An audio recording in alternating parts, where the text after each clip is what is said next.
Listen. The device you're using right now, the intuitive swipe, the clean design, the very idea that technology should feel personal, even beautiful, that philosophy has a father. His name was Steve Jobs.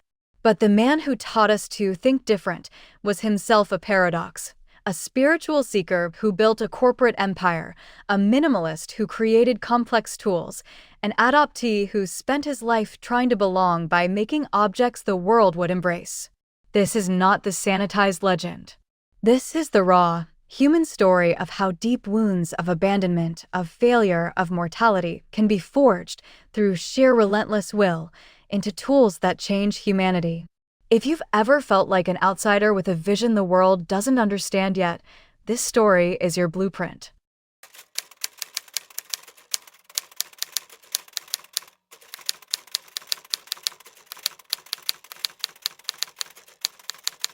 Born in San Francisco on February 24, 1955, to Johann Schiebel and Abdel Fattah Jandali, Stephen Paul Jobs was placed for adoption.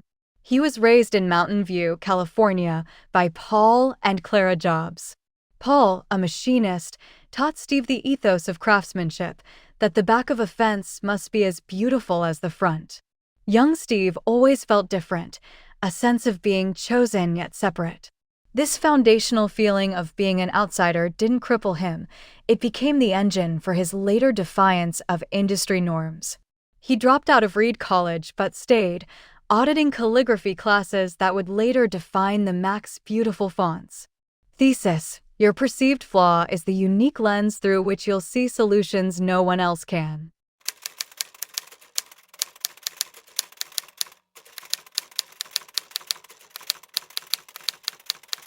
In 1971, he met Steve Wozniak, Woz, the gentle, brilliant engineering savant.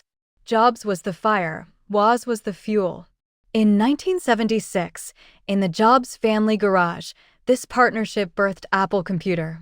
Was built the elegant circuit board for the Apple I, Jobs saw the market, secured parts, and envisioned a personal computer for everyone.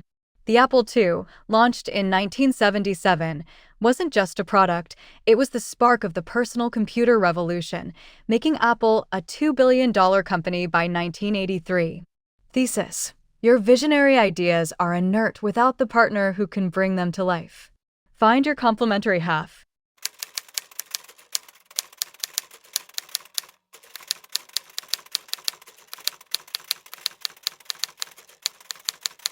In 1984, Jobs launched the Macintosh.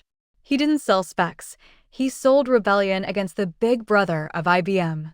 He obsessed over the user's first experience, the unboxing, the startup sound, the friendly hello.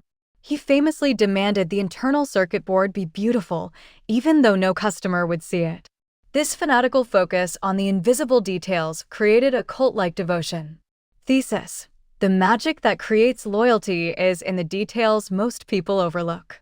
Your integrity is shown in what you do when no one is looking.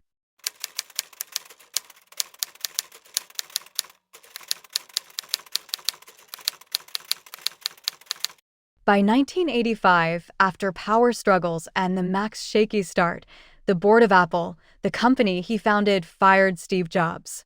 He was 30, publicly humiliated and devastated. This exile, however, was his crucible. He founded Next, creating a powerful computer that flopped commercially but had a revolutionary operating system. More crucially, he bought a computer graphics division from George Lucas, which became Pixar. In 1995, Toy Story exploded, making Jobs a billionaire and a kingmaker in Hollywood. Thesis: catastrophic failure forced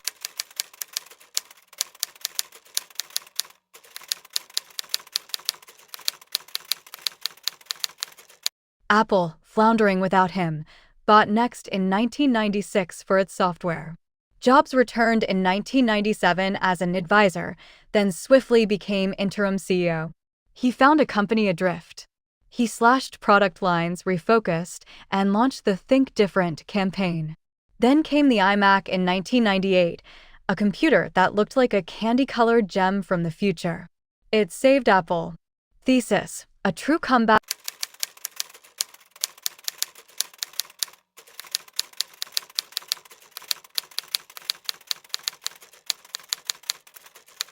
In 2001, with the iPod and iTunes, he didn't just make a better MP3 player, he created a seamless ecosystem for music.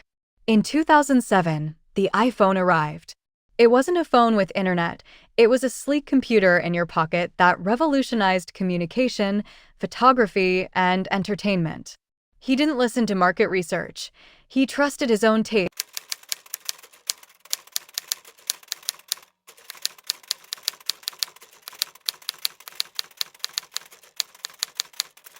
In 2003, Jobs was diagnosed with a rare, treatable form of pancreatic cancer. He initially resisted surgery, exploring alternatives. He eventually underwent treatment, but the confrontation with mortality never left him. So, what's the final line of code in the Steve Jobs operating system? It's this: your reality is negotiable. Jobs spent his life in a constant argument with the status quo. He argued that computers could be friendly. He argued that a phone could be a portal to all human knowledge. He argued, in his final years, that our time here is precious and must be spent only on what matters most. He was not a saint. He was a builder.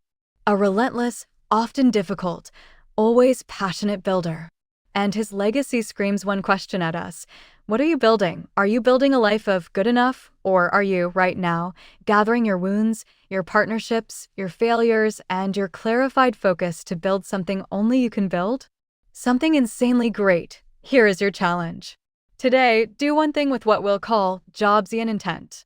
Pick one task, one email, one corner of your project, one conversation. And before you do it, ask, is this insanely great, or is it just done?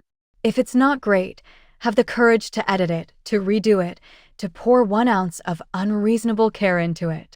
That's how it starts.